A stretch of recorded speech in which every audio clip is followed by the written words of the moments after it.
V രാജേഷിനെ വെച്ച് ഇന്നലെ മുതൽ സംഘികൾ എന്തൊരു ആഘോഷമായിരുന്നു. സംഘി സൂപ്പർ സ്റ്റാർ ഓൺലൈൻ മഞ്ഞ ചാനലായിട്ടുള്ള തല്ലുകൊള്ളി കർമ്മക്കാരന്റെ വാർത്തയൊക്കെ വായിക്കണമായിരുന്നു. വി രാജേഷ് എന്തോ മറിച്ചു. പഞ്ച് ഡയലോഗാണ്. മന്ത്രി ഗണേശന് മേയർ രാജേഷിന്റെ പ്രഹരം. വാങ്ങിത്തന്ന 113 ഇലക്ട്രിക് ബസ് സിറ്റിയിൽ മാത്രം ഓടിച്ചാൽ മതി, ഞങ്ങളുടെ കാശുകൊണ്ട് നാടാകെ ഓടണ്ട. Thug dialogue. അടിയടാ കൈ ഞങ്ങളുടെ രാജേഷിന്. എന്ത് വേണം? ഇന്നിപ്പോ തല്ലുകൊള്ളി കർമ്മക്കാരൻ പൊക്കിക്കൊണ്ട് നടക്കുന്ന രാജേഷിനോടും ഗണേഷ് കുമാർ ചോദിക്കാതെ ചോദിച്ച ഡയലോഗ് ഇങ്ങനെയാണ്: നീ ആരെയാടാ ഈ പേടിപ്പിക്കുന്നത്? എടുത്തോണ്ട് ഇറങ്ങടാ നിന്റെ 113 ബസ്. ഇനി മേല നീ ഈ ടെറിട്ടറി കണ്ടുപോരുത്. ആവശ്യമെങ്കിൽ 24 മണിക്കൂറിനകത്ത് നിന്റെ കച്ചവടം പൂട്ടി പേരും വെട്ടി കൈ തരും. കൊണ്ടുപോയി ആ ബസ് എല്ലാം കൂടി നിന്റെ അച്ചി വീട്ടിലോ അല്ലെങ്കിൽ തല്ലുകൊള്ളി കർമ്മക്കാരന്റെ നെഞ്ചത്ത് കൊണ്ടുപോയി പാർക്ക് ചെയ്തോ എന്ന തരത്തിൽ മറുപടി പറയുമ്പോൾ പൊക്കി അടിച്ചവന്മാരെല്ലാം ഇപ്പോൾ ശവമായി കിടക്കുകയാണ്. ഒരിക്കലും പ്രതീക്ഷിച്ചില്ല ഇങ്ങനെ മറുപടി പറയും. പൊതുവെ ഇടതുപക്ഷത്തുള്ളവർ മാന്യമായി സംസാരിക്കണം.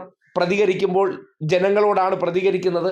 അതിൻ്റെതായ മാന്യത കാണിക്കണമെന്ന് വിചാരിക്കുമ്പോൾ ഈ വിവരവും വെളിവുമില്ലാത്ത സംഘിക്കൂട്ടങ്ങൾ കരുതുന്നത് ഇതെന്തോ പേടിച്ചിട്ടാണ്, ദൗർബല്യമാണെന്നൊക്കെയാണ് കരുതുന്നത്.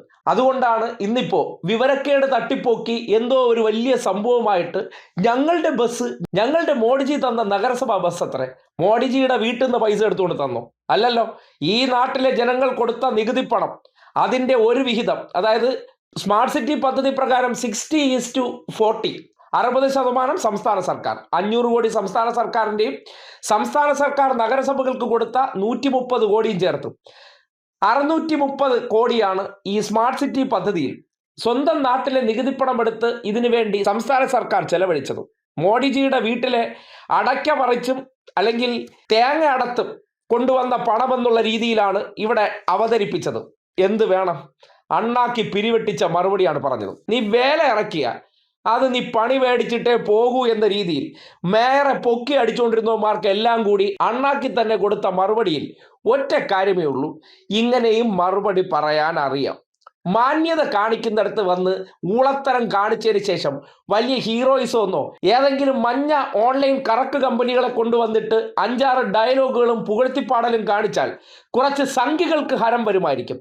ഇവനൊക്കെ എന്ത് വേട്ടാവളിത്തരം കാണിക്കുന്നു എന്നുള്ളതാണ് ബാക്കിയുള്ളവർ ഇത് കാണുമ്പോൾ തോന്നുന്നത്. അതുകൊണ്ട് ചില ഇടങ്ങളിലൊക്കെ ഇതുപോലെ ഇറങ്ങിയെന്ന് 5 മറുപടി പറഞ്ഞാൽ ഊള സംഖ്യകളെല്ലാം കൂടി നേരെ മാളത്തിക്കേറി ഒളിക്കേണ്ട അവസ്ഥ വരും. ഗണേഷ് കുമാർ ആ മറുപടി പറഞ്ഞതിന് ശേഷം ഒരുത്തനും വച്ച നാവെടുത്തിട്ടില്ല.